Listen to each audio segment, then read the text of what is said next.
Ok, suficiente. Bueno, vamos a lo que vamos. Entonces, continuación de ayer, ¿correcto? Continuación directa.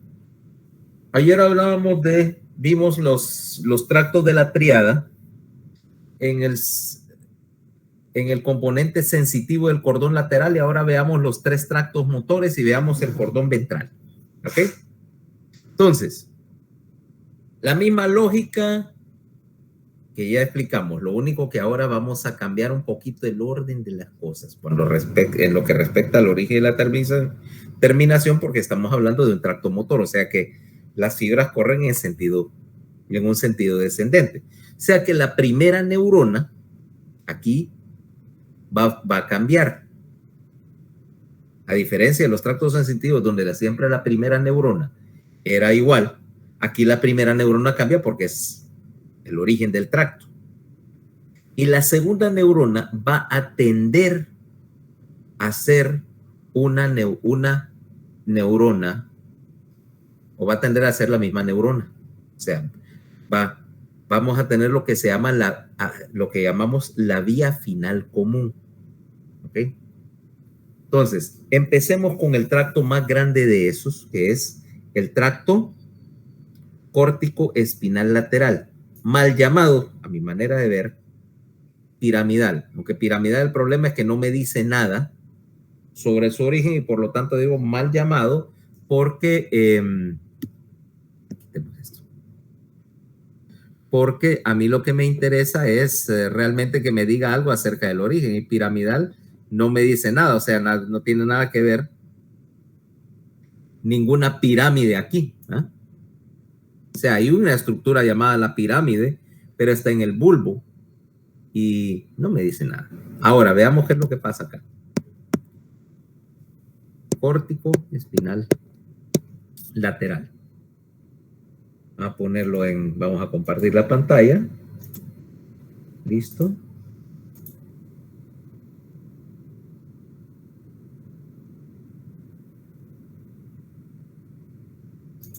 Se ve la pantalla, ¿verdad? Se ve el dibujo. Es el mismo de ayer. Ok. Entonces, origen. Vamos a rastrear el origen a un sector específico de la corteza. A la corteza motora primaria, que es lo que llamamos el área BA4 en la clasificación de Brodmann, y te lo voy a poner acá.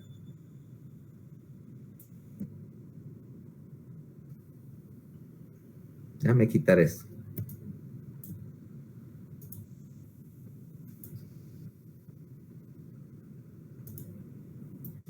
Esa es tu corteza motora primaria, mira. El área BA4. Ahí es el origen de este tracto. Para ser más específicos, se origina en una capa específica de la corteza. En la capa 5 de esa corteza primaria motora, ese BA4, que está justo adelante del surco central, en el lóbulo frontal. Okay, la capa 5 es el origen de las poblaciones neuronales de esto. Y la terminación va a terminar en la lámina 9 del asta gris ventral. O sea, si vamos a poner aquí, vamos a poner las láminas. Acordate, aquí hay 7, 8, vamos a ponerle acá, 8, 9. ¿Ok? La terminación en la lámina 9 del asta gris ventral. ¿Ok? O sea que aquí la cosa va en un sentido descendente, de la corteza para abajo. Ahora, la ruta de estas fibras, el curso del paquete neuronal. Y aquí la cosa es un poquito más complicada. Veamos lo que pasa. Vamos a ponerte una ilustración. Espérate, déjame poner una ilustración acá del tallo. Bueno, después. Ok. La primera neurona, en este caso va a ser la neurona del tracto, o sea, la que viaja por ese paquete denominado ahí número 6. Empieza en la corteza motora, como dije, y las fibras que salen de la corteza motora, que es amplia, se van a reunir para viajar por un grupo de fibras que representa todas las salidas de la corteza hacia abajo, que se llama la cápsula interna. O sea que de donde se origina la corteza, de ahí va a viajar a la cápsula interna, que es una estructura que tiene esta forma, mira, de boomerang. En el brazo, aquí está hacia la nariz,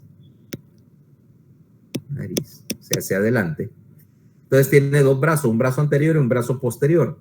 En el brazo posterior, en esta región del brazo posterior, se van a juntar todas las fibras motoras y viajan por el brazo posterior de la cápsula interna, y de ahí viaja en el tallo encefálico. Déjame buscar una ilustración. Pictures. Aquí hay picture.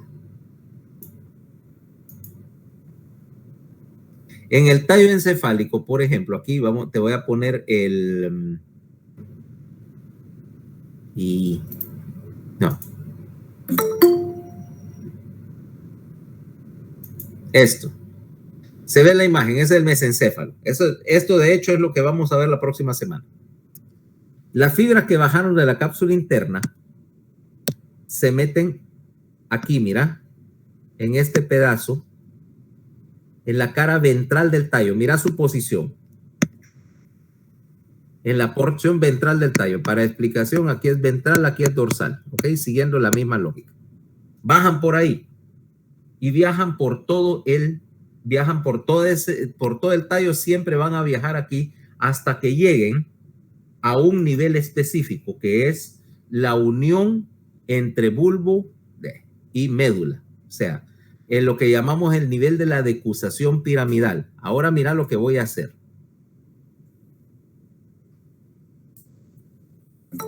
El tracto córtico-espinal, o sea, las fibras que bajan están acá.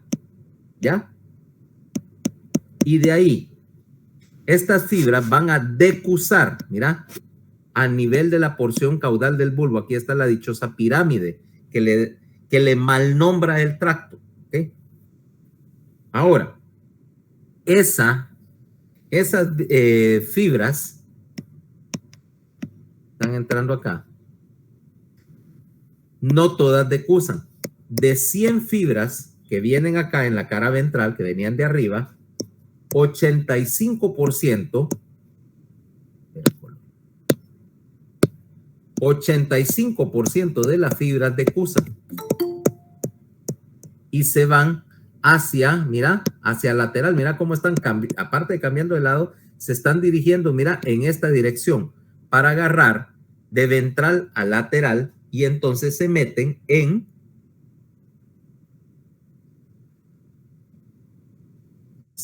aquí, mira, en el cordón lateral.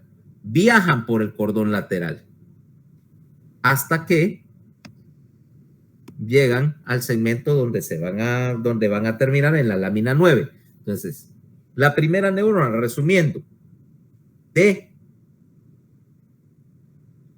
la corteza por el brazo posterior de la cápsula interna y arriba en el encéfalo, por la cara ventral del tallo, hasta que llegan al sector más caudal del tallo. No estoy viendo la pantalla, acuérdense, cuando me manden clips de esos textitos, yo estoy viendo la pantalla que estoy presentando. No puedo ver dos cosas a la vez, ¿ok? Si no, no puedo compartir. Hablen. Los compañeros César y Luis Carlos están pidiendo entrar. Esperen, voy a terminar esta parte. Ok. Si se quisieron ir de paseo o quisieron ir a la casa, ya esas disrupciones en el horario ya no vienen conmigo. La segunda neurona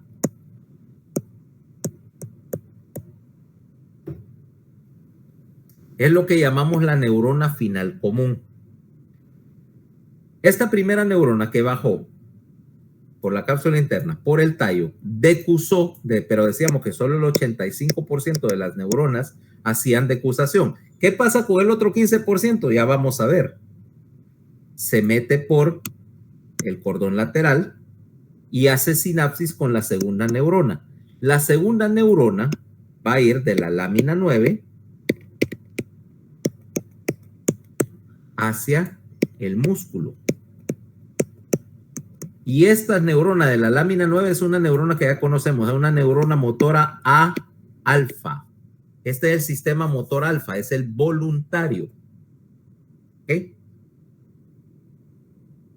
Es el sistema voluntario. Ahora, este sistema voluntario implica que eso me va a dar dos cosas. Primero, ¿dónde está la decusación aquí? Ya lo dijimos, está a nivel de... ¿Dónde? ¿Dónde está decusando? A nivel de la porción caudal del tallo. Vamos a marcar aquí la decusación. A nivel caudal del tallo, precisamente lo que llamamos a nivel de la decusación piramidal o nivel de la unión bulbomedular. ¿Okay? Ahora, quiere decir que tenemos, bueno, decusación ya descrita. ¿Y qué función tiene entonces? Si controla, si las neuronas que termina inervando, las neuronas finales, son neuronas alfa, ¿para qué sirve esto? Control de la musculatura voluntaria. Control de la musculatura voluntaria. Es el control primario, fíjate. La musculatura voluntaria tiene dos funciones. Una es el control voluntario de la... Fregar con ese timbre. Por favor, si alguien tiene que salir, que tiene que entrar o va a salir a la casa, salga unos 10 minutos antes para no estar haciendo entregas triunfales. ¿Ok?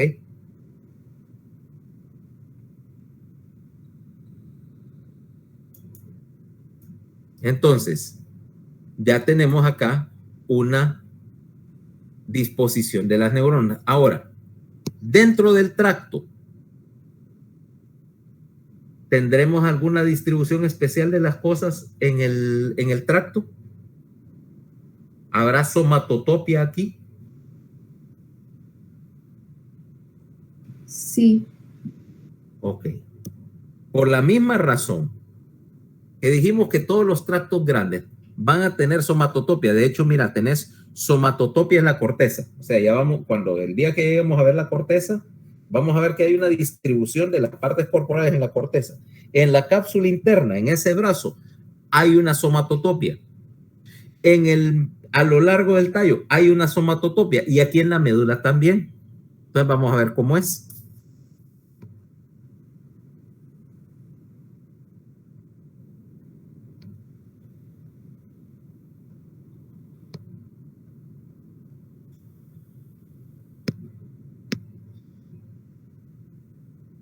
C, T, L, S o SLTC. Cervical, o sea, los segmentos superiores. Torácico, nuevamente una franjita pequeña, porque no es mucho de la musculatura que controla acá. Lumbar y sacro para el miembro inferior. Entonces, mira, siempre, y esa es una regla, las fibras que salen hacia la región cervical, las más altas, están pegadas al asta gris, están pegadas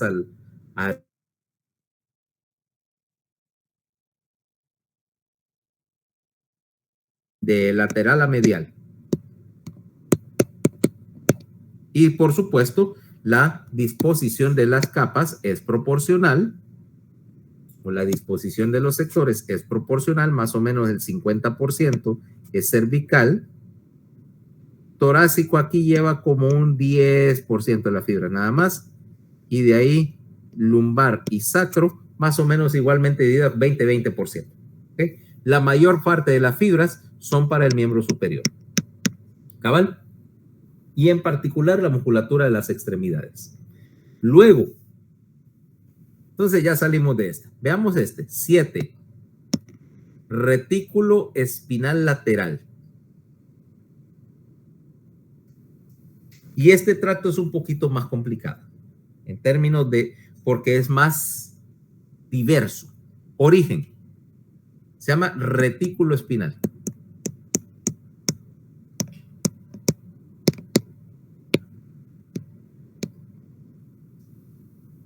¿De dónde se origina?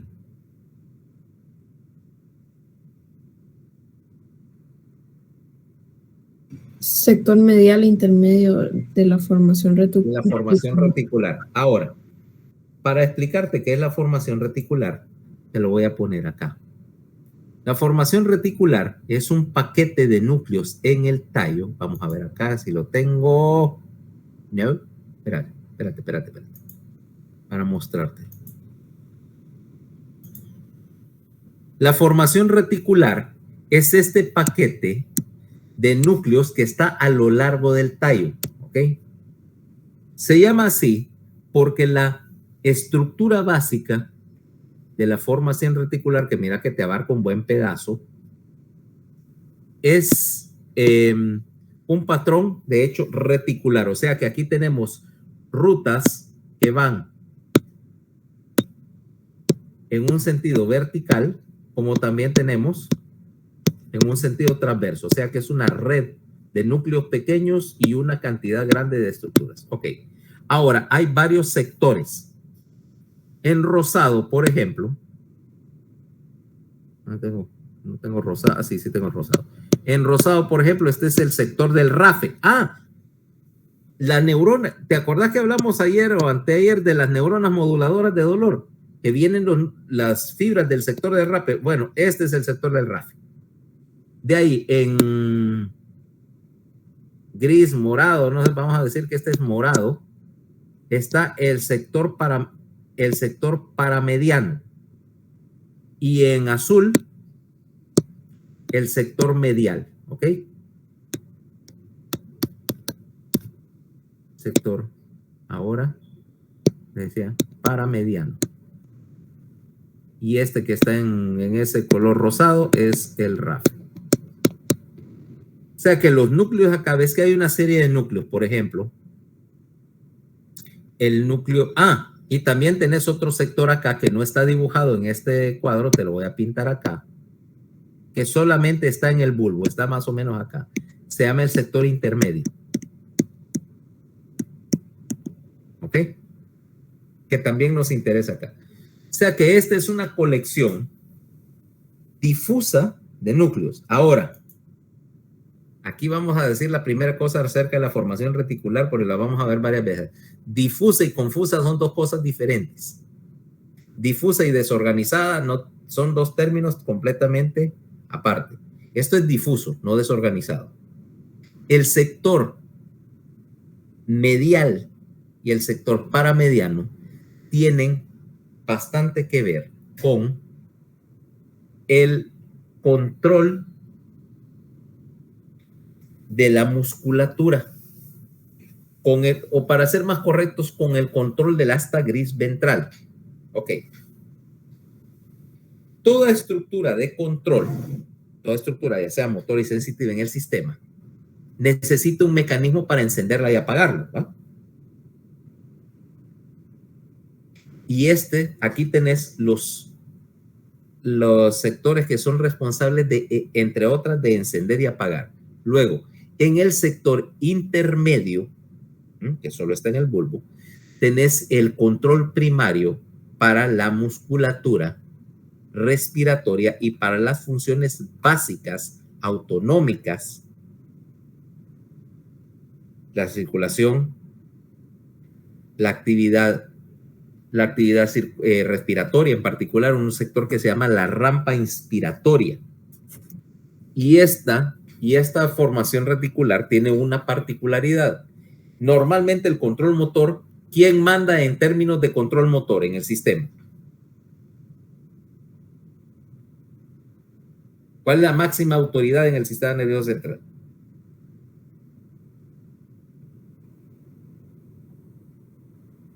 Pues por lógica la corteza, ¿correcto? Pero tu sistema o tu musculatura respiratoria es diferente. En la musculatura respiratoria, el control primario o la máxima autoridad lo va a tener el sector intermedio de la formación reticular. Tu ventilación es automática y yo la puedo ajustar voluntariamente, pero no puedo hacer que la corteza inhiba completamente este sector intermedio. Es un factor de seguridad muy importante. ¿Cómo funciona esto? Veamos veamos así, salgámonos un momentito, aunque lo vamos a discutir después con la rampa inspiratoria. Tomemos el caso de Fernanda. Fernanda tiene, vamos a poner a Fernanda con 5 años o 6 años de edad, ¿ok? Tenés 6 años de nuevo. Te vamos a enviar, andas con tu mamá y andas con tu mamá en Lady Lee, ¿ok? Y de repente pasan frente al pasillo de los juguetes y está ahí un pasillo de unas muñecas. Te digo porque esa era una de las clásicas con mi hija. Le gustaban unas muñecas que se llamaban Bratz. Sí, lo conozco, ajá. Feísimas. A mí me gustaban, doctor, pero está bien. Para los gustos, los colores. Bueno, y había unas, yo no sé si eran de la misma Bratz que eran, pero que eran incluso más raras porque eran como vampiras, pues que la piel era Bratz God, ok.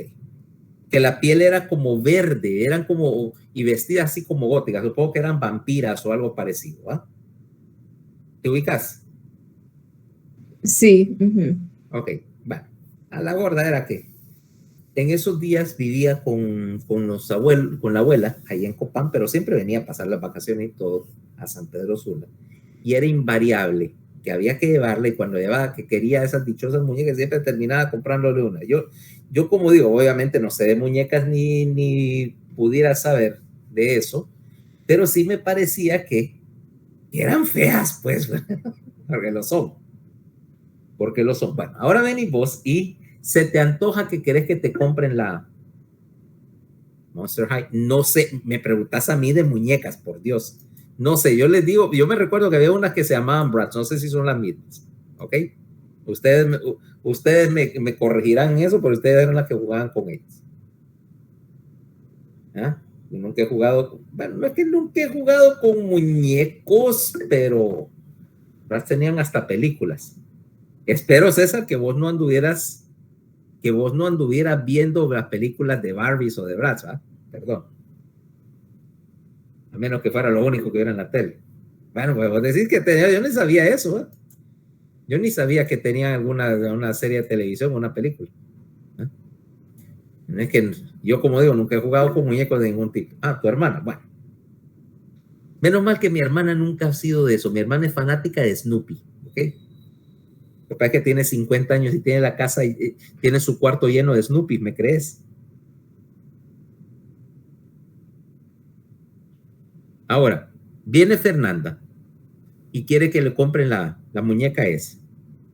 Tu mamá te dice, no fueron a eso, ¿ah? No, mira, ahorita, no, que no sé qué. No, mamá, cómprame la muñeca. No, mamá, cómprame la muñeca. Y le pega un berrinche. Entonces, la amenaza clásica del niño de 5 años. Si no me compras la muñeca, me voy a quedar aquí, me voy a dejar de respirar, me voy a morir y va a ser tu culpa. ¿Ok? Y viene Fernando queriéndose poner azul. ¿Ok? Nunca hiciste una cosa de esas, espero. ¿O sí? No, eso no. Berrinche sí, pero no de que me voy a morir y que me iba a tapar la nariz, no. Ok, porque eso es clásico de los niños de 5 años, o 6. Entonces, el problema es que tu intento de chantaje estaba condenado al fracaso porque por mucho que yo quiera contener la respiración, la formación reticular me hace ventilar automáticamente. ¿Ok? Por una. Y eso si tu mamá no te reseteaba la formación reticular y toda la musculatura respiratoria, ¿va? Con una chancleta, que es la manera de lidiar con esa clase de rebeliones. No, vos tenés cara de que nunca de que no conociste la porción inferior de una chancleta en tu vida, ¿va? Que tus padres... Es mentira no haber conocido la parte inferior de la chancleta. No, sí, te criaron con psicología. Una mala idea. A mí mis padres, bueno, eran progresistas en su época, hace medio siglo, me criaron con psicología y tratando de razonar conmigo, jamás me pegaron. Mirá en lo que terminó. Ay, Dios. Es lo que terminó. Obviamente me terminé metiendo en más macaneos de los que me correspondían. ¿Eh? A este no le niego el coscorrón porque ya me di cuenta que le Tiraba todas las fajas a la basura mejor. ¿Cómo? Tiraba las fajas a la basura, las quemaba. Nah. De nada servía porque mi mamá se las ingeniaba para buscar un método. Siempre hay faja y cuidado, porque a menos que le tires todas las chancletas a tu mamá, eso era lo que iba a utilizar. O para ese efecto, la paleta esa de revolver los frijoles. Lo que tenga al alcance. Bueno, una fridera, todo. Nada, afortunadamente mi mamá no creía en eso y utilizaba la psicología. Ya me di cuenta que eso no sirve, pero ella lo creyó toda la vida. Por mi bien. Ok, ahora, quiere decir que volviendo al asunto, la musculatura respiratoria tiene su propia inervación. De hecho, esos músculos respiratorios, los intercostales, el diafragma, los trapecios, esternocleidomastoideos, tienen una inervación doble. Una inervación voluntaria que viajó por las vías corticoespinales laterales que ya vimos y una inervación paralela que está viajando por las vías reticuloespinales. ¿Okay? Entonces, origen en la formación reticular. Termina, y este tracto retículoespinal lateral es doble, en el sentido de que ahí vamos a tener dos terminaciones diferentes. La primera es que va a terminar en la lámina 8 del asta gris lateral. Acuérdate que en los segmentos torácicos aquí vamos a tener a la lámina, vamos a poner acá a la 8, pero solamente en el asta gris lateral. Esa es la terminación 1. ¿Ah? La otra posibilidad es que termine en la lámina 9 cuando involucra a la musculatura respiratoria. O sea que tiene un origen, pero hay dos rutas y dos terminaciones posibles. En la lámina 8 de la médula torácica y en la lámina 9 en la musculatura respiratoria. Bueno, que también en la médula torácica principalmente, aunque hay unos sectores que son cervicales. ¿Okay? Ahora, aquí el curso se hace un poquito más difícil de determinar. ¿Por qué?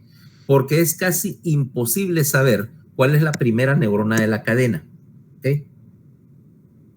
¿Por qué? Porque acordate que la formación reticular es una estructura, como te dije, de bordes no definidos, de bordes difusos. Entonces, alguien me puede decir, no, la primera neurona está en tal parte de la formación reticular. Yo digo, pero fíjate que esta está conectada con otra y como es una red, bueno, es de lógica cabe decir que es imposible decir cuál es el primer eslabón de una red. Entonces decimos, la primera neurona viene de la FRT. Y esta va a ser la neurona de tracto. Sale de la formación reticular. No decusa en la médula, pero es imposible saber en la formación reticular si hay decusaciones o no, porque acordate que es una red. Las fibras van en todos los sentidos. O sea que, ¿cómo me podrías decir? No, mira que esta cruzó la línea media primero o después. Es imposible de rastrear. En una estructura reticular el concepto de decusación no existe realmente porque todo va en todas direcciones, es un entramado. ¿Okay? Entonces, no decusa en el tallo, de manera que se pueda rastrear. Baja de la formación reticular hacia la cara ventrolateral del tallo y de ahí sale hacia la porción lateral y viaja por el cordón de la médula, cordón lateral. Sabemos que no decusa en la médula, ¿ok? No hay ninguna conexión cruzada. Y desciende hasta caer al segmento donde va a hacer conexión. Ahí, en este segmento puede hacer conexión, sinapsis con la segunda por decir un número, neurona, y esta segunda neurona puede venir por dos rutas. La primera es que la segunda neurona que hizo sinapsis está en la lámina 8 y sale por la raíz motora para hacer la inervación del sistema nervioso autónomo, simpático en particular.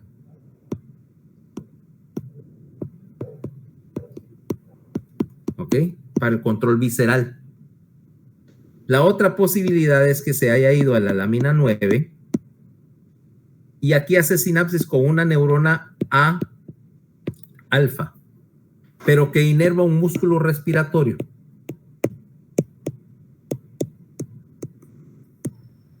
Un músculo respiratorio. O sea que este tracto realmente tiene dos funciones ahí mezcladas en una. O sea, viajan dos funciones por ese tracto. La primera función es cuando conectas a la lámina 8 torácica, o sea, hacia el asta gris lateral, es para el control de las funciones autonómicas, o sea, las vísceras, el control víscero-motor. La segunda posibilidad es cuando conectó la musculatura respiratoria y ahí es donde representa el control primario de la musculatura respiratoria. ¿Ok? Ahora, ¿qué tiene que ver este tracto y ese control primario de la musculatura respiratoria? Mira lo que sucede. En primer lugar, ok, dijimos que no decusa o que está decusado, que no podemos saberlo, pero la inervación respiratoria es bilateral. Ahora, eso quiere decir una cosa. Vámonos un momentito a ver la ventilación automática. Como decíamos, Fernanda, si tu corteza no controla tu respiración automática, eso es una ventaja. Primero, quiere decir que tu corteza se puede desconectar completamente, por ejemplo, cuando dormís y tu respiración sigue. La corteza lo único que puede hacer es modularla, pero aunque estés dormida, aunque la corteza se dañe, seguir respirando. De hecho, para que se afecte tu patrón respiratorio, ya cuando haces trastornos de la ventilación, y tu patrón respiratorio se altera, eso es indicativo de una disfunción del tallo. Y patrones específicos de disfunción respiratoria, tenemos cosas como decir hiperventilación central, respiración apnéustica, hay una serie de patrones ahí, te indican qué parte del tallo, o sea, qué porción de la formación reticular sigue funcionando y qué porción ya se destruyó. O sea, si tenés un paciente que deja de respirar por una lesión de los centros respiratorios y de la formación reticular, eso implica que estás literalmente en las últimas etapas de daño en el sistema nervioso central. ¿Cabal? Ahora, ¿a dónde voy? ¿Qué pasa si yo desconecto la ventilación automática y corto la inervación primaria de los músculos respiratorios? Porque ahí sucede algo bien interesante. Hay un trastorno bien interesante acá. Si yo lesiono, espérate, ¿dónde está mi lápiz?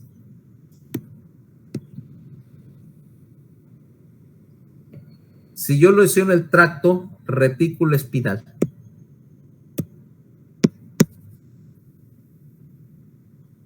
¿qué pasa? Porque obviamente dejar de respirar es una cosa muy desfavorable, ¿no? Y si yo te dijera que a veces se lesiona por accidente, aquí tengo el otro. Hay un procedimiento y estas lesiones a veces pasan como complicación de un procedimiento. Mira, para algunos pacientes de cáncer en particular o de dolor crónico, hay un procedimiento que se llama cordotomía lateral, que vengo yo, voy a meter una cuchilla por acá y voy a cortar este tracto. Cortar el tracto córtico espinal lateral en la médula. No se hace mucho, pero a veces el paciente que la necesita de verdad. Te llevas acá y cortas el tracto córtico espinal, espinotalámico lateral, para interrumpir la transmisión del dolor. Eso se hace, como te digo, en pacientes de cáncer que ya no tienen otra alternativa, que ya probaste con todo lo que se te ocurre de analgesia y siguen con dolor y decís, bueno, lo voy a cortar. Pero muchas veces, como estos dos tractos están cercanos, mira, el tracto retículo espinal se lesiona al mismo tiempo, ¿va? Se va en la balacera. Entonces yo estaría interrumpiendo la señal para la musculatura respiratoria. Si yo lesiono solo uno de los tractos y dejo el otro intacto, no hay problema. Solo necesito uno de los dos para funcionar. Pero y cuando voy a hacer una cordotomía bilateral, corto uno en un nivel y el otro a un nivel diferente para que no estén interrumpidos los dos en el mismo punto. Ahora, ¿qué pasa si yo lesiono los dos?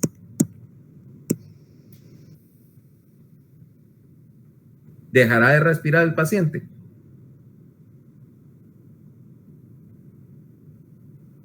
Sí, dejaría de respirar. Depende, pero hay que cualificar tu respuesta. Acordate que la musculatura respiratoria tiene una inervación doble y la inervación voluntaria viajaba por el tracto córtico espinal, el número 6, que no está tocado. O sea que vos podés todavía respirar voluntariamente, pero es un efecto consciente. Lo que perdés es la ventilación automática. Ahora, el problema es que quiere decir que yo me tengo que recordar de respirar, o sea, y luego...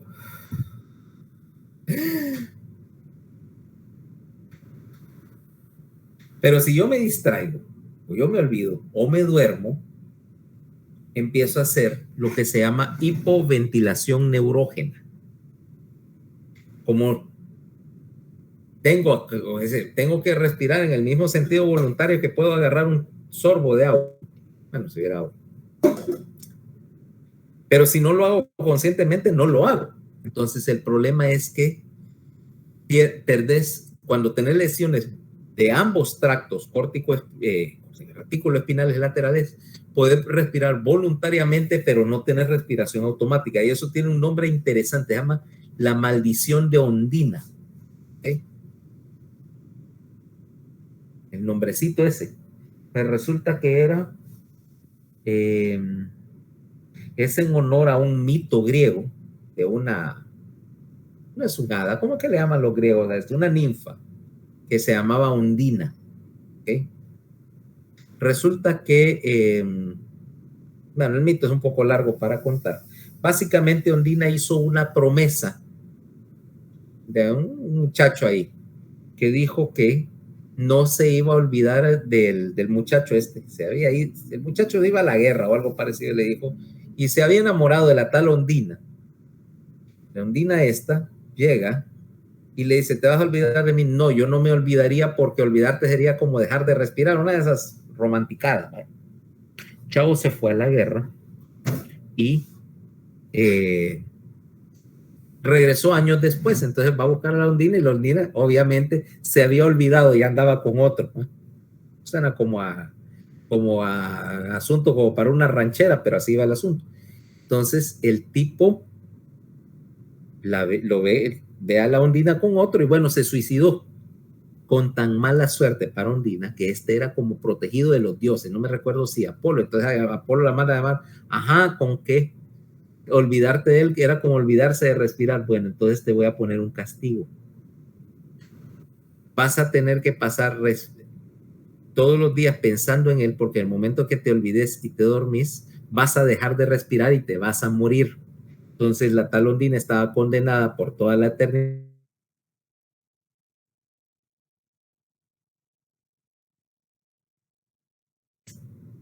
Se iba. Entonces, por eso se llama maldición de Ondina, este tipo de trastorno de la ventilación. Son raros y, como digo, casi todos son consecuencia, pues, o complicación de un procedimiento quirúrgico para el dolor.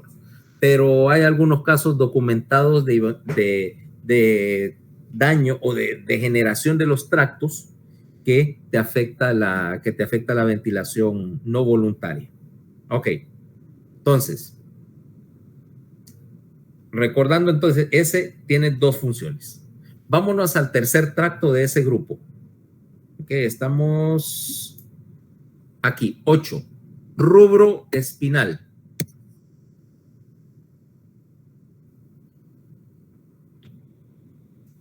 Origen. El núcleo rojo. en el mesencéfalo. Te lo voy a poner acá en una ilustración. Déjame encontrarlo nada más.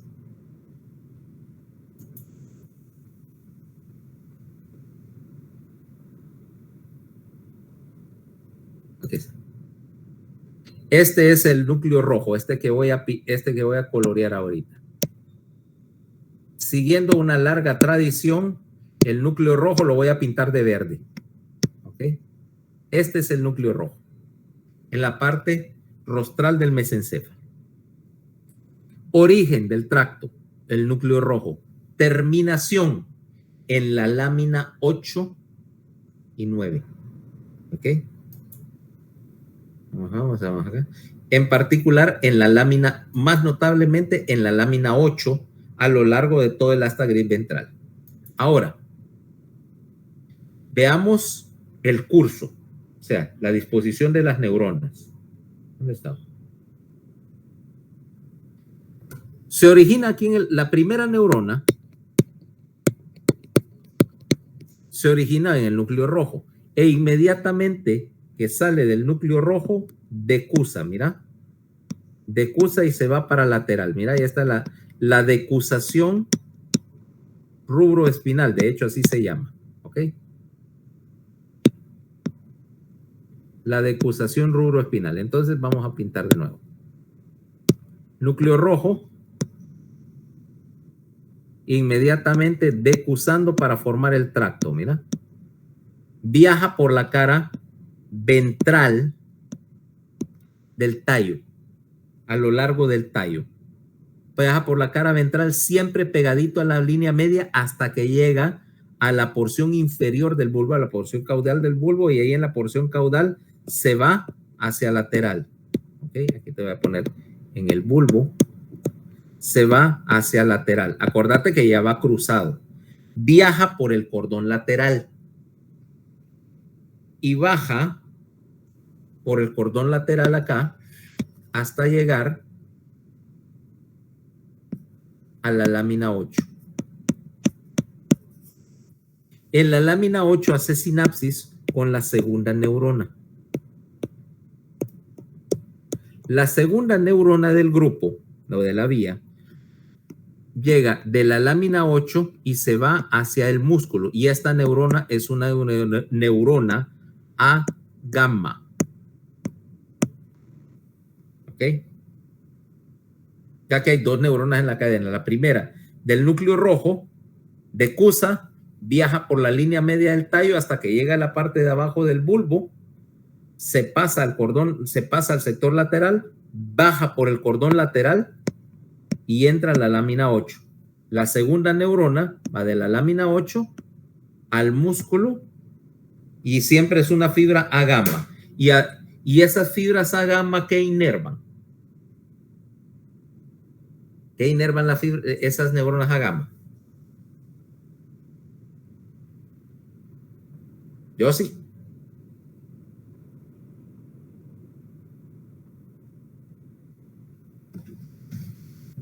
Músculos. ¿Y qué fibra especializada dentro del músculo?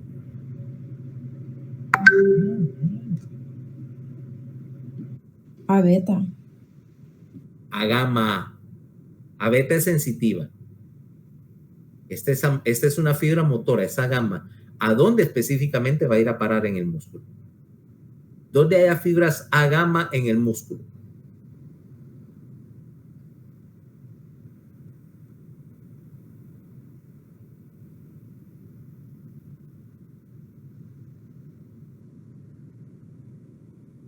Solo en un lugar, y es en la fibra intrafusal. Estas son las fibras que inervan, las fibras motoras que regulan el uso muscular.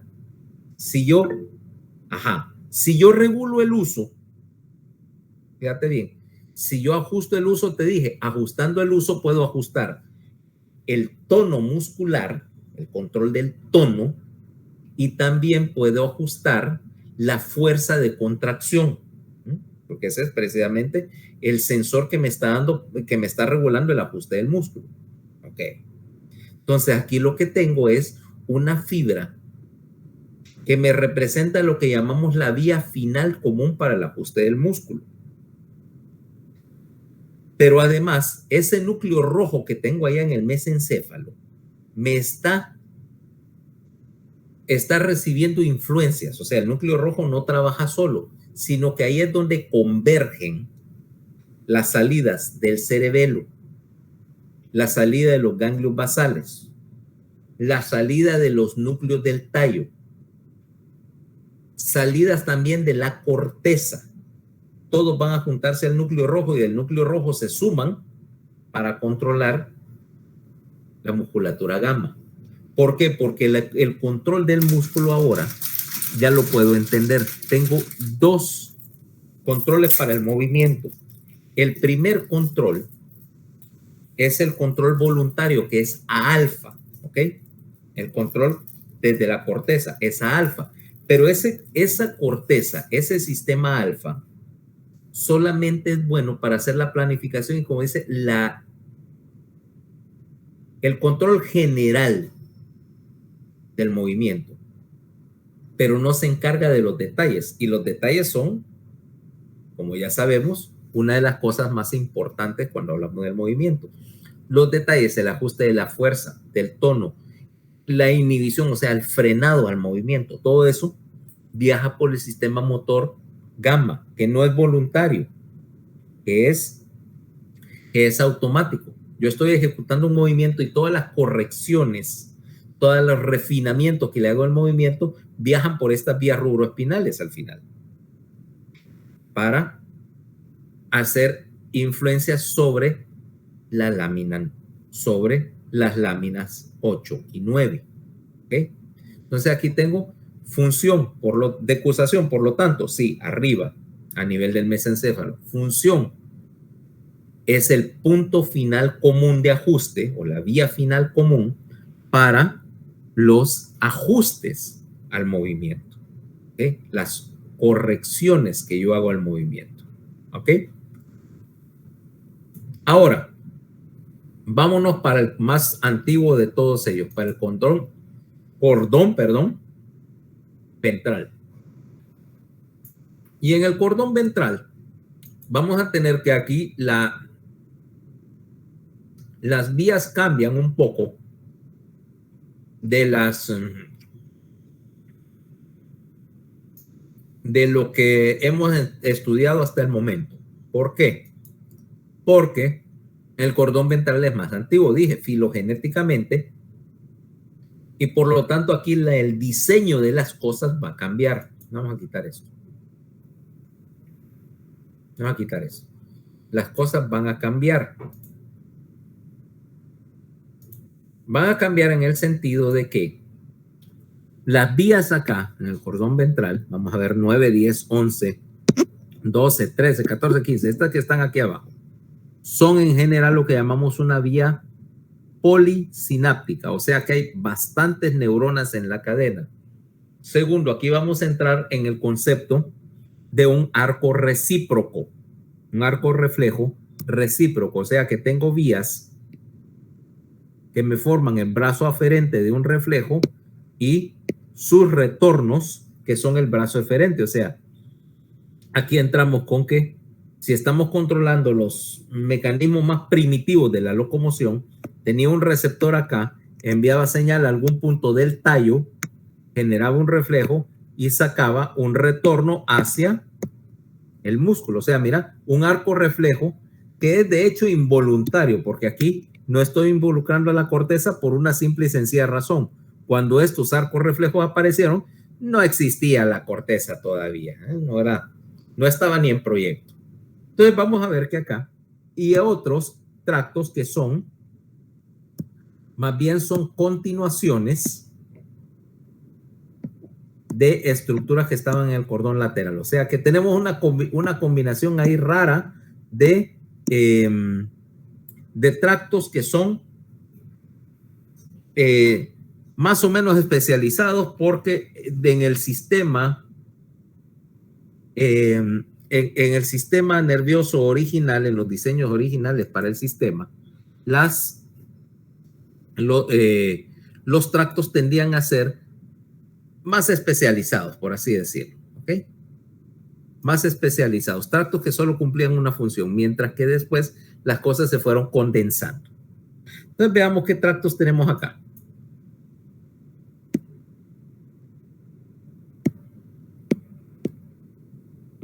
Espino talámico ventral. ¿Ok? 9. Aquí están, por cierto, 11, 12, 9, 10, 11, que son los que nos vamos a meter con ellos. Espino olivar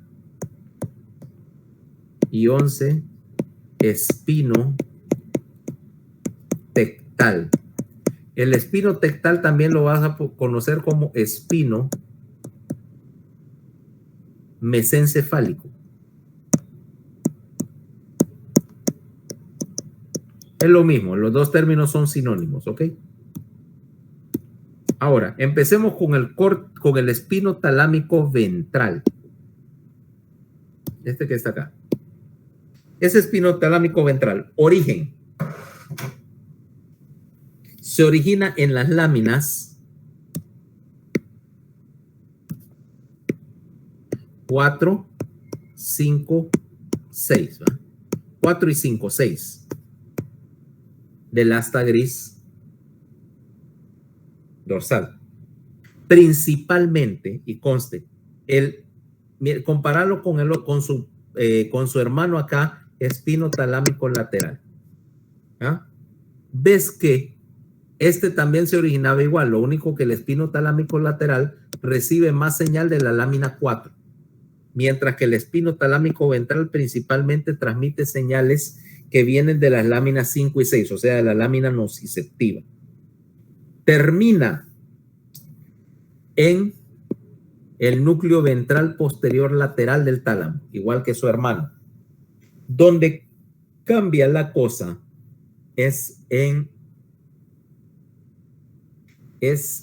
¿cómo se llama? En el curso de las neuronas. Veamos cómo está. La primera neurona en el espino talámico ventral viene del receptor y viaja por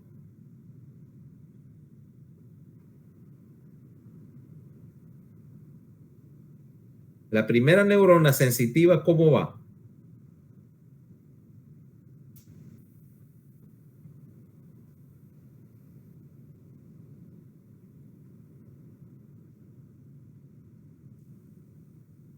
Igual que ayer, es la misma.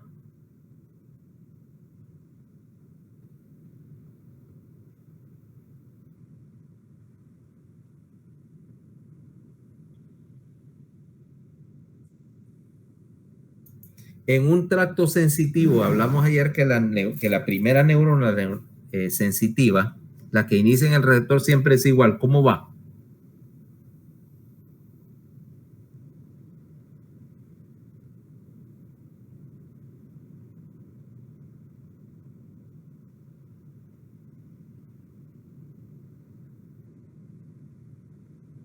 Fernanda.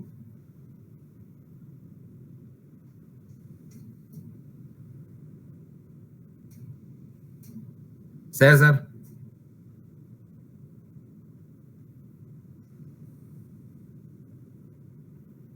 Lo discutimos ayer de sobra. Del receptor por el nervio viaja por un nervio periférico. ¿Y a dónde reside el cuerpo de esa neurona? ¿Estoy transmitiendo o no me escuchan?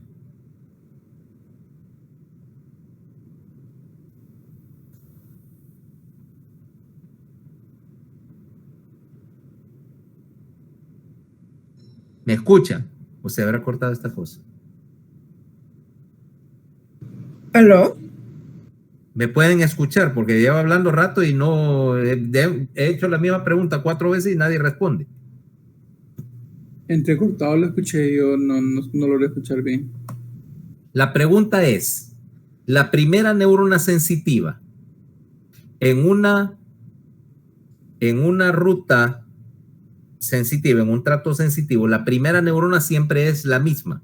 ¿Cuál es el curso de la primera neurona? Siempre el espinotalámico ventral. Sí, de todos. Esa es una neurona común, por eso digo, es genérica.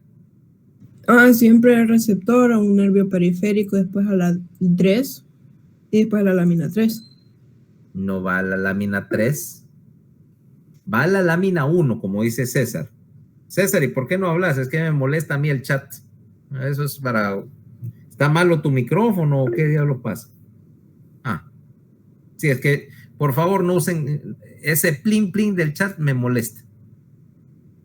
Interrumpe y no lo puedo ver si estoy viendo otra cosa.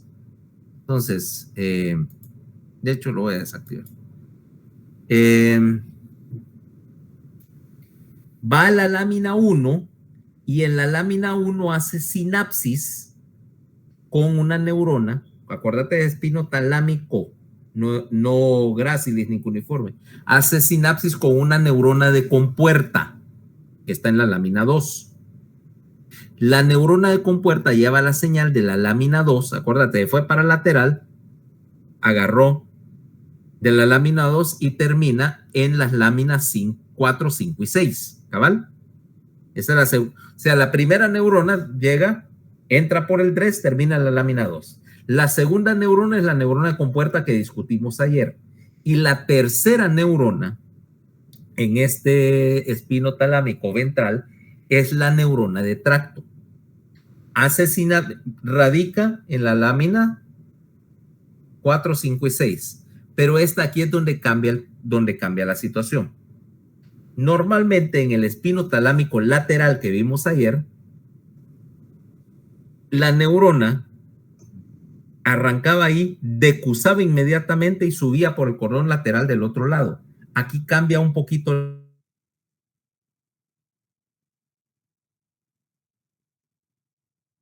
Espérate, déjame quitar esto. Mira lo que va a hacer. Vamos a seguir el curso de las 3 neuronas estas para que vea qué es lo que pasa. La primera neurona.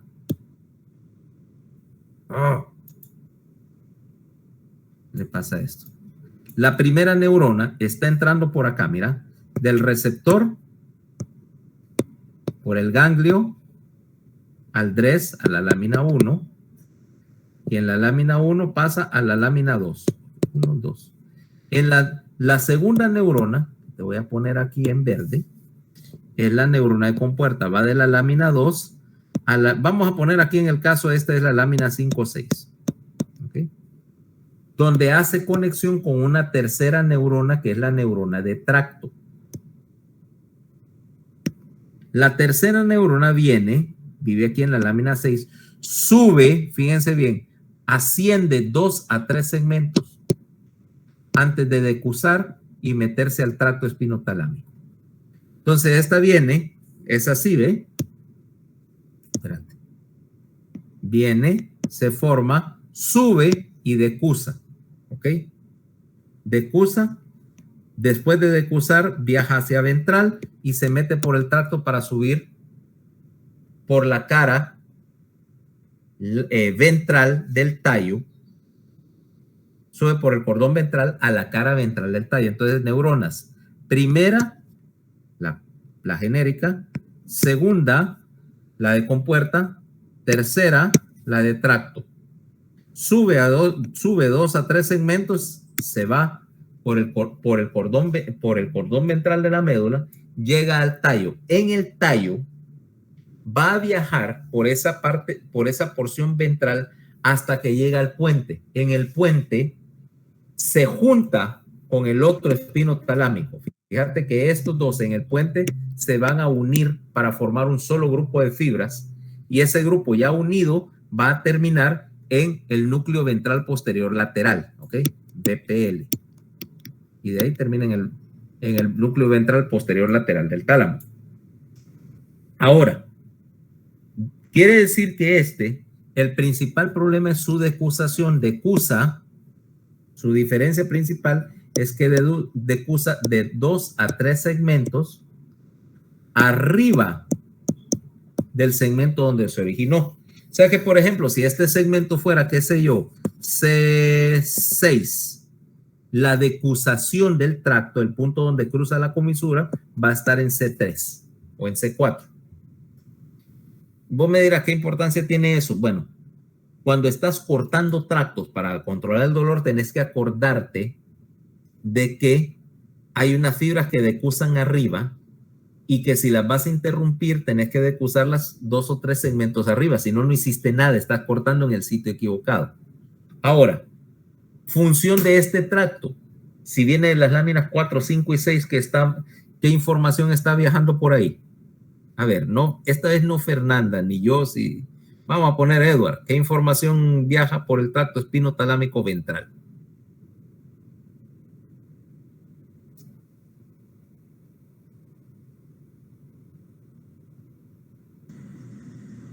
Hoy sí me agarro en curva. Bueno, Victoria. Dolor y temperatura, Doc. Tacto protopático, dolor y temperatura. Pero principalmente dolor.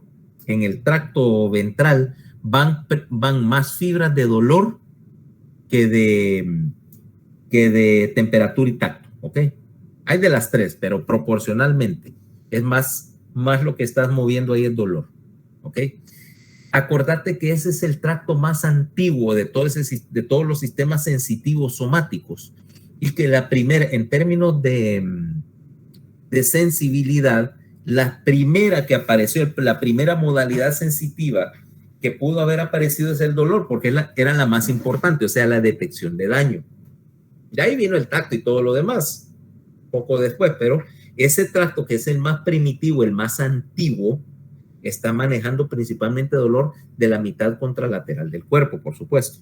Acuérdense, decusa y trabaja cruzado.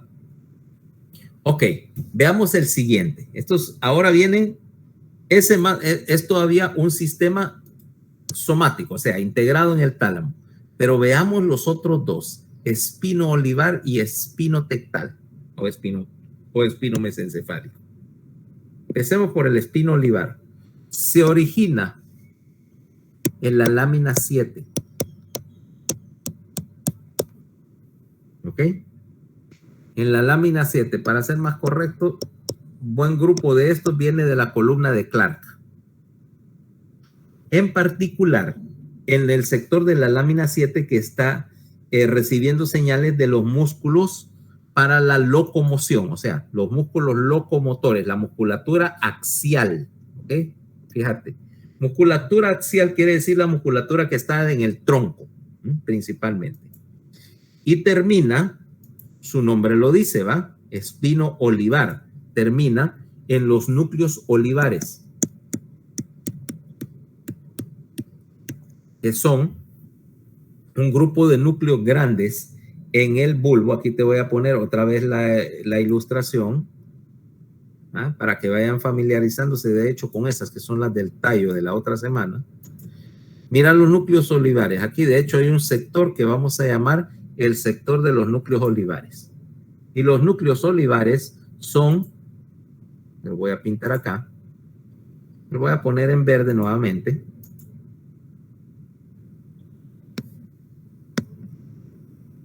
Toda esta estructura, mira. Y fíjate cómo lo estoy dibujando. Ya después hablaremos de por qué los hago así yo. Todos esos núcleos en verde son los núcleos olivares. Son el original sistema motor. ¿Ok? O sea, tu sistema motor ahora es más voluntario que otra cosa, ¿no? Es decir, la corteza lo controla. Pero a un nivel más primitivo de la locomoción, ponele, en la limitada locomoción que pudiera tener una rana, estos núcleos olivares se encargan de hacer los patrones más esenciales de movimiento, o sea, cosas como los reflejos antigravitatorios, los reflejos de marcha, los reflejos para la natación o el salto. Son patrones bien básicos de movimiento, ¿va? Y los núcleos olivares se encargaban originalmente de controlar eso. O sea, no tenías una corteza que valiera la pena. Y entonces los núcleos olivares dicen, aquí están los patrones de movimiento básicos. Okay. Ahora, como todavía no está la corteza trabajando, estos trabajan coordinando o integrando una serie de reflejos. O sea, son el punto de integración de una serie de arcos reflejos que tienen que ver con el movimiento. Eran y son. Entonces, ¿qué es lo que sucede acá? ¿Qué es lo que está trabajando? Este es el brazo aferente de esos reflejos. Yo necesito información de la posición de la musculatura, en particular del tronco, de la musculatura axial, para mantener la postura, y enviarles información a los núcleos olivares para que coordinen los reflejos. Por ejemplo, el reflejo de enderezamiento. Yo estoy vertical ahorita en la silla, ¿no? Pero obviamente mi tronco está sobre una base de sustentación estrecha y no es una cosa que sea estable de por sí. Por lo tanto, yo puedo oscilar para un lado. Si yo detecto que estoy moviéndome hacia un lado o que el peso de mi cuerpo está venciendo el tronco y me estoy cayendo generalmente para adelante, envío esa señal a los núcleos olivares que envían las señales de control para la musculatura extensora y mantenerme vertical y evitar que la gravedad me deposite en el piso. Ahora, ¿cómo lo hace? Curso de la neurona. Primera neurona. Primera neurona. Receptor nervio periférico. A lámina 1. Ganglio de la raíz dorsal, lámina 1, baja hacia lateral y se mete a la lámina 7. ¿Okay?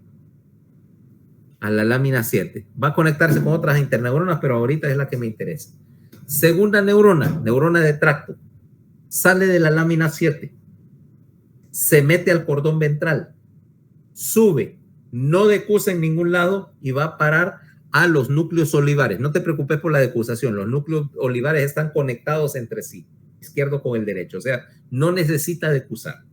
Porque arriba hay un montón de conexiones de interconexión entre ellos. Entonces, primera neurona, receptor, nervio periférico, etcétera, lámina 1 a la lámina 7. Segunda neurona de la cadena, ¿ok?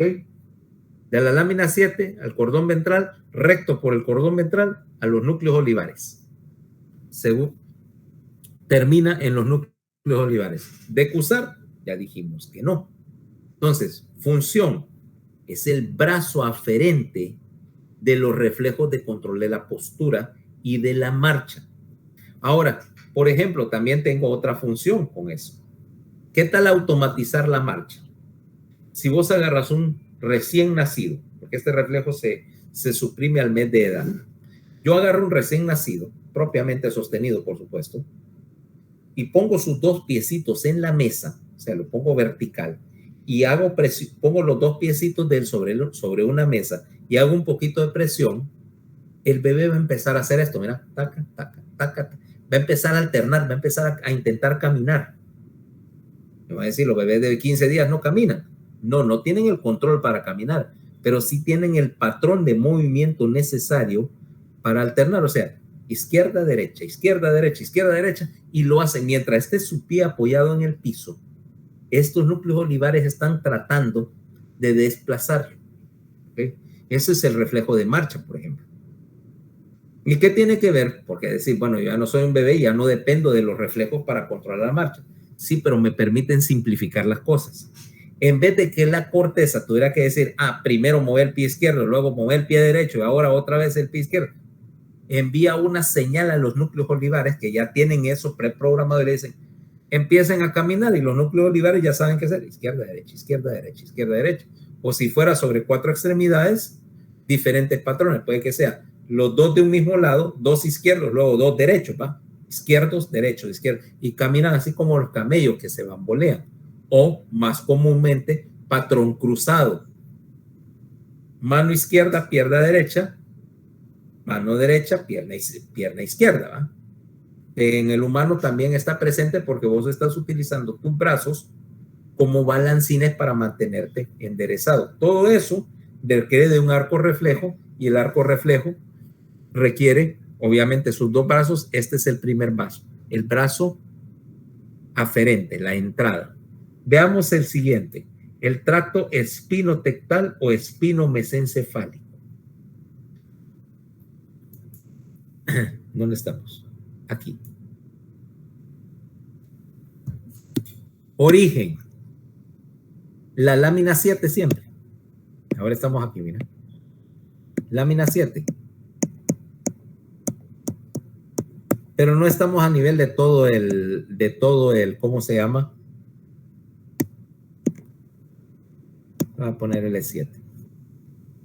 De toda la columna, sino que solamente estamos en los primeros 5 segmentos cervicales.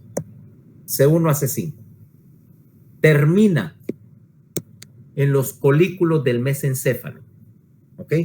Los colículos en general, los 4 colículos, hay 2 superiores y 2 inferiores, están en la porción dorsal del mesencéfalo y tradicionalmente le decían el techo mesencefálico. De ahí viene la palabra tectal. ¿Ok? Entonces, origen, lámina 7. Terminación en los colículos del techo mesencefálico. De ahí viene el nombre. Curso. Vamos a ver. La primera neurona. Ya la sabemos, ¿va? Del receptor. Nervio periférico, ganglio sensitivo de la raíz dorsal. Lámina 1. ¿Ok? Y de ahí, por una conexión, una interneurona que va de la lámina 1 a la lámina 7. Entonces, segunda neurona. Lo que vamos a ver, interneurona que va de la lámina 1 a la lámina 7. Más específicamente a la columna de Clark, otra vez. La tercera neurona, que es la neurona de tracto, que es la que estamos viendo acá. Lámina 7. Se mete al cordón ventral. Sube por todo el cordón ventral hasta que llega al bulbo. En el bulbo se va a pegar a la línea media. Mira, muchos de estos tractos van a viajar pegaditos a la línea media. Entonces ya no va ventral, va en la línea media, en el mero centro del tallo, hasta que llega a los colículos, y en los colículos, o sea, hasta que llega al mesencéfalo y se distribuye. Vamos a ver si te puedo poner una ilustración acá. No, este es el bulbo. Mira dónde va estos tractos espinotectales, etcétera. Van aquí. Van por aquí, por este sector. ¿Ok? Fíjate, pegado en la mera línea media. Suben por todo el tallo hasta que llegan a los colículos. Te los voy a poner acá. Vista posterior del tallo. Estos son los colículos. Mira. 1.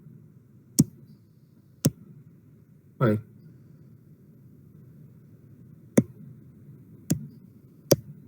Aquí están los 2 colículos, mira, los 2 superiores, los 2 inferiores. O sea que el tracto subió por acá y se distribuyó acá.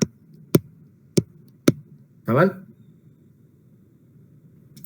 No decusa, no necesita decusar, porque los 2 colículos que estaban acá están interconectados por otro grupo de fibras que se llama el FLM. O sea que no importa que vayan acá, porque siempre la señal va a cruzar la línea media. Cuando tenés una estructura que tiene conexiones o que está bilateralizada, no necesitas decusar porque ya arriba hay una interconexión. O sea que no te hace falta. Luego, ¿para qué me sirve este tracto? Es un brazo, es un arco reflejo, evidentemente, ¿eh? Pero un arco reflejo, ¿para qué? Rotación de la cabeza. Los reflejos de rotación de la cabeza, para ser más correcto, los reflejos de localización visual y auditiva. Por ejemplo, vamos a ver qué es lo que pasa. Yo necesito rotar la cabeza. ¿Verdad? Por ejemplo, tengo un objeto moviéndose en mi campo visual. Objeto para mi campo visual. Felipito. Tengo algo más bonito que Felipito. Ok. Ahora mira, Felipito, además, hoy es el día libre de Felipito. Tengo este objeto, mira. Va moviéndose por mi campo visual. O el tuyo. ¿Dónde está? Voy a quitar esto para que mire mejor. Ahí. Ahora, este objeto se va moviendo por mi campo visual. En un momento yo lo estoy siguiendo con la mirada, ¿no? Pero se salió de mi campo visual y yo empiezo a girar la cabeza para mantenerlo en mi campo visual. Eso es un reflejo de rotación, es un reflejo de seguimiento de la mirada. Para saber si puedo rotar o cuánto debo rotar, necesito saber la posición de la cabeza. ¿Ok? Si yo quiero girar mi cabeza para allá, necesito saber que mi cabeza está viendo hacia la línea media o si está topada, porque obviamente eso me indicará qué tanto yo voy a movilizar mi cabeza. Esa aferencia. La otra cosa es que, por ejemplo, yo esté tratando de seguir este objeto moviéndose en mi campo visual, pero voy tratando de seguir, el avión va volando por allá, y yo voy en el carro y el carro va rebotando, y yo necesito saber hacia dónde se movió la cabeza para mantener mis globos oculares envueltos o sintonizados al mismo objeto. Lo mismo para saber la dirección del sonido. Suponete que yo estoy escuchando ahorita el aire acondicionado zumbando aquí arriba en mi oficina, en mi cabeza. Y yo necesito saber para rotar, ¿ok? Empiezo a rotar la cabeza para buscar el origen del sonido. Y en ese momento también necesito saber cuál es la posición de la cabeza para hacer los respectivos cálculos. Esa información le está llegando a los colículos, que son los que coordinan todos estos reflejos, a través de estas vías espinotectales. ¿Okay? Es un brazo aferente de un reflejo bien complicado que me puede posicionar y hacer girar la cabeza en una dirección específica. ¿Ya? Sigamos. Entonces, aquí tengo 3 conexiones aferentes. Veamos ahora los tractos que descienden por ese mismo cordón ventral. Aquí. Vamos a limpiar un poquito. Entonces, como dije, no necesita decusar porque eso están interconectados. Este es un sistema que es, de hecho, que cruza la línea media. Vamos a quitar acá. Y vámonos a los tractos que están aquí en el lado izquierdo de tu ilustración. Espérame. Voy a borrar aquí y recargar esto para que se mire mejor.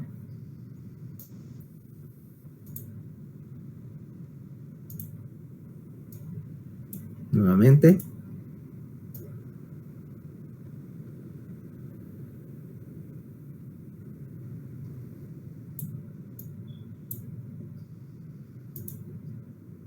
Ok, ahí está. Ahora vámonos a estos 4 tractos que están aquí al lado izquierdo. 12, 13, 14, 15. 12, córtico espinal ventral. ¿Ok? Córtico espinal ventral. 13, tecto espinal. Lo voy a poner acá. Córtico espinal ventral. 13, tecto espinal.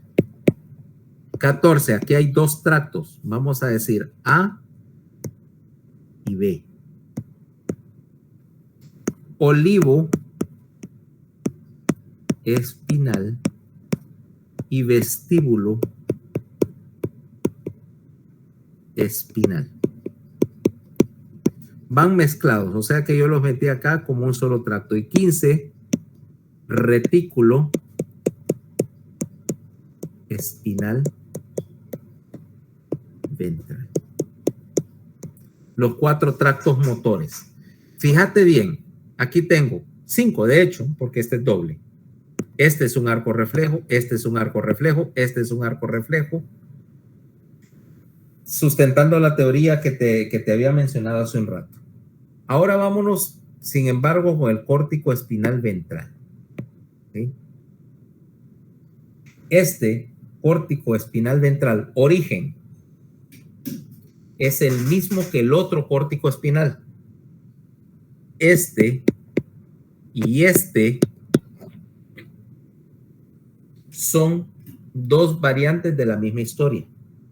Se origina en el mismo sitio, en la capa 5, la capa de células piramidal interna de la corteza motora, en el área BA4 que ya te había mencionado. En el área BA4 tenés el origen de ambos tractos. Termina en la lámina 9, ¿ok?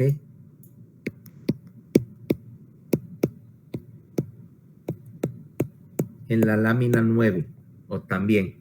O sea que origen y terminación son iguales. Donde varía es el curso, porque aquí sucedió algo interesante. Decíamos que se origina, esta es la corteza, ¿va? Corteza. Y baja por el brazo posterior de la cápsula interna. Esta es la, aquí. Por el brazo posterior de la cápsula interna, la primera neurona. Entonces va acá. Baja por la cápsula interna, baja por la cara ventral del tallo, hasta que llega a la decusación piramidal en el bulbo, ¿ok? Bulbo. Y aquí la decusación piramidal, decíamos, de 100% de las fibras, 85% cruzaron, ¿va? Y se convierten en el córtico espinal lateral, ¿cabal? Pero el 15% de las fibras, aquí lo vamos a marcar con un remarcado acá, este 15% de las fibras que no recibió el mensaje y se fue directo, mira, no decusó. Y este 15% es el que se va por el cordón ventral. Venía de la cara ventral del tallo y siguió por el cordón ventral, o sea, siguió de largo hasta terminar en la lámina 9. Fíjate. Es lo mismo, lo único que no cruzó al otro lado. Y de la lámina 9 hace sinapsis con la segunda neurona, que va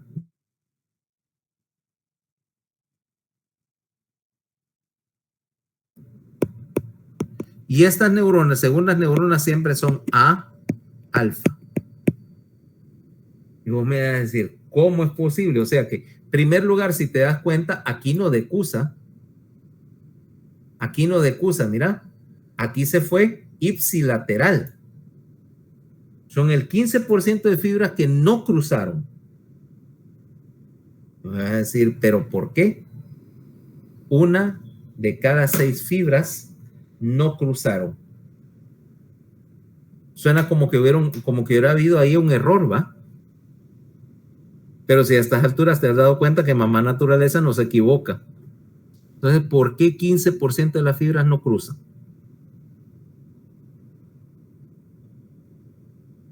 ¿Quién tiene idea? Luis Carlos, ¿por qué tendría yo unas fibras que cruzan y unas que no cruzan?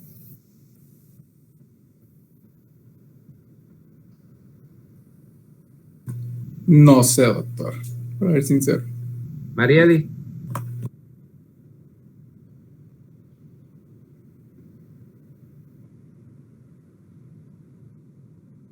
Ni idea. César, a ver. A ver, es que me perdí un poquito. Estamos hablando de fibras que no decusan, pero ¿de qué tracto, Doc? Si no sabes en qué tracto estás, no. Ahorita que me perdí nada más. Seguila, bueno, igual no le podría. Quiere decir que no estás en mis. Igual. Fernando. No necesitarían decusar. Pero ¿por qué no necesitan decusar? O sea, ¿cuál es el propósito de que no decusen? Porque aquí todo sucede con una razón.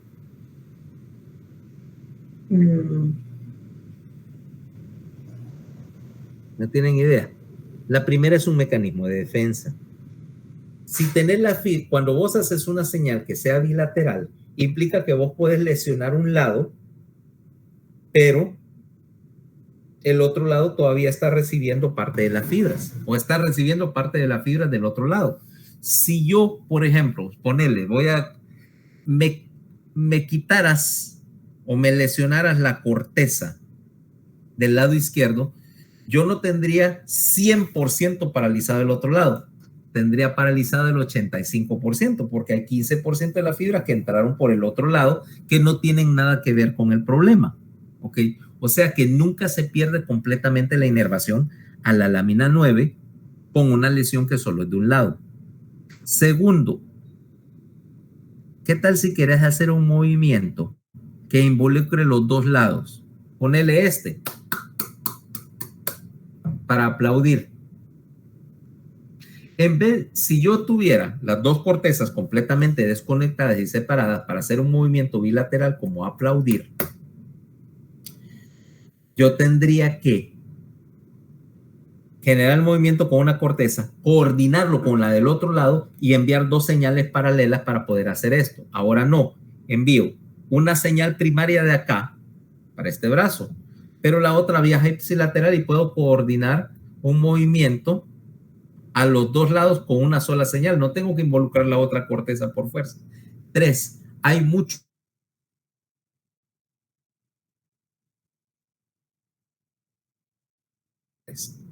Por ejemplo, si yo voy a hacer, tomemos un caso, yo voy a extender este brazo, vaya, lo que llaman la postura del espadachín. Yo voy a extender este brazo, mira, y al mismo tiempo yo flexiono y lo desplazo hacia el otro lado porque estoy haciendo balance. Mira bien cuando caminas. Veamos ese caso. Si das un paso, por ejemplo, yo voy a adelantar la pierna derecha. Vamos a probar acá, a ver si se ve. Yo voy a dar un paso. Adelanto la pierna derecha y el brazo izquierdo. Eso es un reflejo cruzado. Pero al mismo tiempo que adelanto el brazo derecho, hago hacia atrás un poquito el brazo izquierdo. O sea, este patrón de marcha es aparte de ser alternado, es cruzado.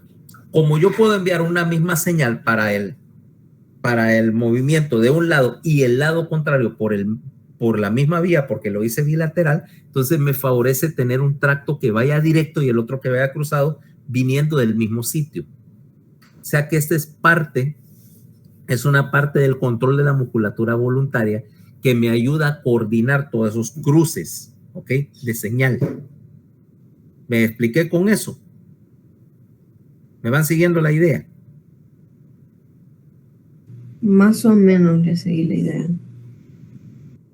Quiere decir que como este tracto, mira, se bifurca, o sea, el corticoespinal ventral va directo, recibe señal izquierdo, izquierdo, o derecho, derecho.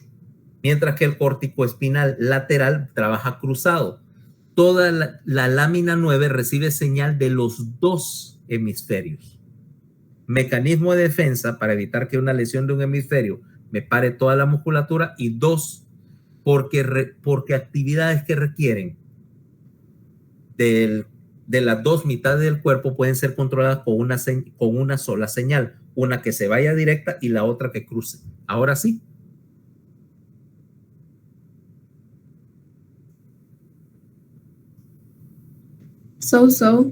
Como le digo, voy a watchar la grabación.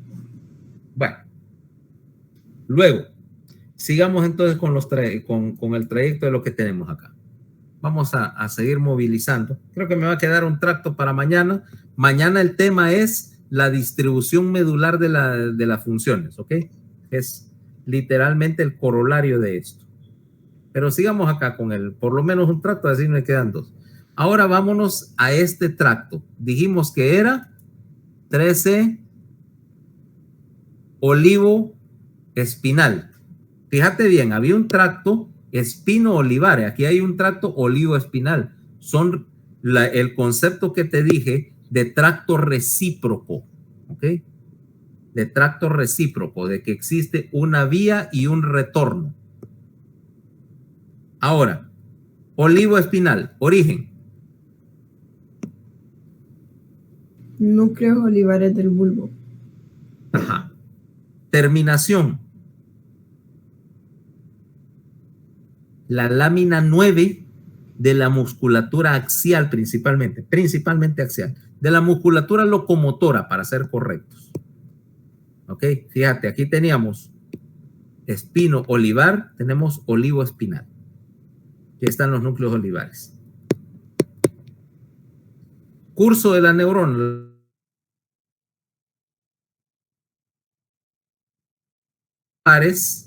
Sin decusar, se va a la cara ventral del bulbo, pasa a al cordón ventral de la médula, desciende por el tracto hasta llegar a la lámina 9. Y ahí hace conexión con una segunda neurona que va de la lámina 9 a la musculatura axial y locomotora. Más específicamente, estas fibras siempre son A-alfa. Bien sencillo, ¿ah? Núcleos olivares, cara ventral, nunca decusa, cordón ventral, lámina 9. Ahí hace sinapsis con la segunda neurona que va de la lámina 9 hacia el músculo por una fibra alfa. Ok.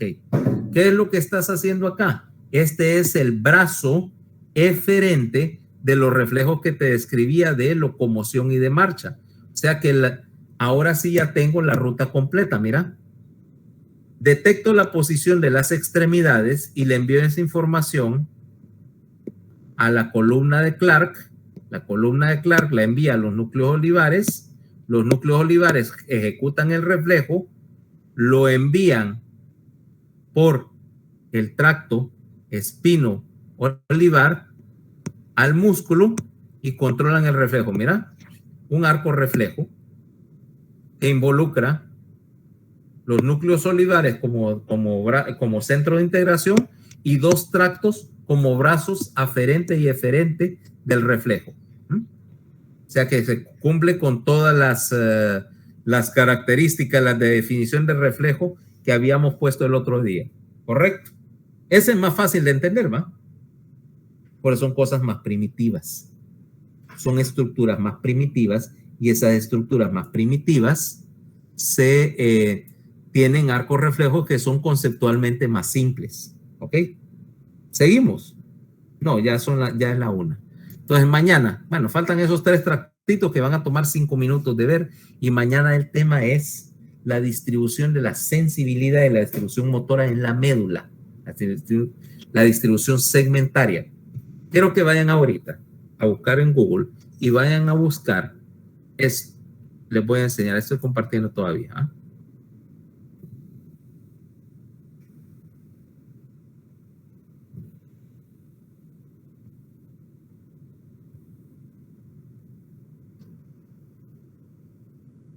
Una de estas, ¿no?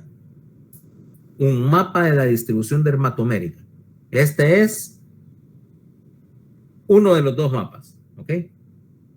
Ven que hay un montón en la internet. La otra es esta otra carta. Se parece, ¿va? Pero no son iguales. Estos son, una es la distribución sensitiva y la otra es la distribución motora, o sea, la distribución de los miotomas y los dermatomas. Y que los tengan por ahí impresos para que me vayan siguiendo con la discusión de lo que vamos a tener mañana, ¿ok?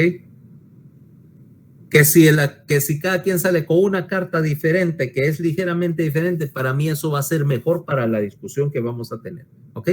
¿Dermatomas son anteriores y miotomas son posteriores? No. Oh, ok. Y otra pregunta que tenía, para el primer examen parcial, ¿abarcaría hasta el tema de mañana? Sí. Ajá, ok. Entonces, va a haber clase mañana. ¿Y por qué razón no habría de haberla? No, nada, solo preguntaba, curiosidad. Sí, mañana hay clase. Ok. Ok, bye. Listo. Bueno, bye. Gracias, doctor. Ok, bueno, vamos mañana.